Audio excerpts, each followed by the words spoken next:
BNP chairperson ও সাবেক প্রধানমন্ত্রী প্রয়াত বেগম খালেদা জিয়ার রুহের মাগফিরাত কামনায় মিলাদ ও দোয়া মাহফিল অনুষ্ঠিত হয়েছে রাজধানীর বিভিন্ন মসজিদে। রাজধানীর গুলশান আজাদ মসজিদে দোয়ায় অংশ নেন বিএনপির ভারপ্রাপ্ত চেয়ারম্যান তারেক রহমান। সেখানে রয়েছেন সহকর্মী আমিনুল ইসলাম। আমরা বিস্তারিত জানতে যুক্ত হচ্ছি তার সঙ্গে।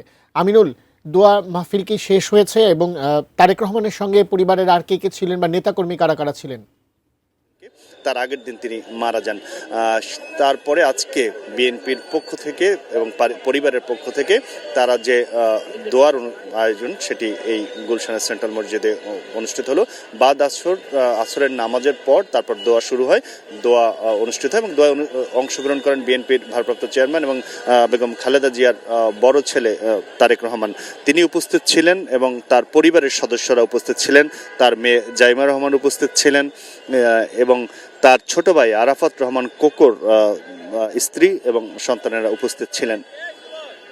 এছাড়া বিএনপির মহাসচিব মির্জা ফখরুল ইসলাম আলমগীর সহ দলের স্থায়ী কমিটির অধিকাংশ সদস্য এবং সিনিয়র নেতারাও এই দোয়ায় অংশগ্রহণ করেন। এছাড়া বিএনপির বিভিন্ন স্তরের নেতাকর্মীরা এই দোয়ায় তারা শরিক হন।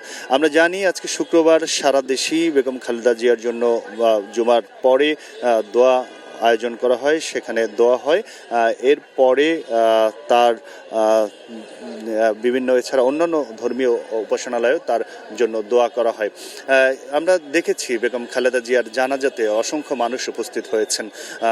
পুরো রাজধানীর জুড়ে মানুষের সমাগম হয়েছিল এবং এর পর বেগম খালেদা জিয়ার সেই জন্য আজকে যে এখানে যেহেতু একেবারেই পারিবারিকভাবে এই দোয়ার আয়োজন করা হয়, সেই কারণে দলের সিনিয়র নেতারা এবং তার পরিবারের সদস্যরাই এখানে অংশগ্রহণ করেন। এছাড়া গুলশান কেন্দ্রিক যারা মসজিদে নামাজ পড়েন তারাই এখানে এসে উপস্থিত হয়েছেন এবং বেগম খালেদা জিয়ার জন্য রুহের মাগফিরাত কামনা করে দোয়া করা হয়েছে।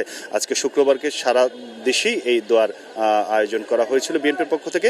সেটি পরিবার এবং দলের সিনিয়র নেতাদের নিয়ে এই গুলশান সেন্ট্রাল মসজিদে অনুষ্ঠিত হলো। তো এই ছিল আমার কাছে বেগম খালেদা জিয়ার জন্য যে দোয়ার আয়োজন করা হয়, সেই দোয়ায় তার ছেলে তারেক রহমান সহ পরিবারের সদস্যরা এবং দলের সিনিয়র নেতারা এখানে উপস্থিত এবং মুসল্লিরা এখানে ছিলেন। তাদের এই দোয়ার এছাড়াও আরও যে বেগম খালেদা জিয়ার দোয়ার আয়োজন এরপরও আরও আয়োজন করা হবে বলে আমরা জানতে পেরেছি।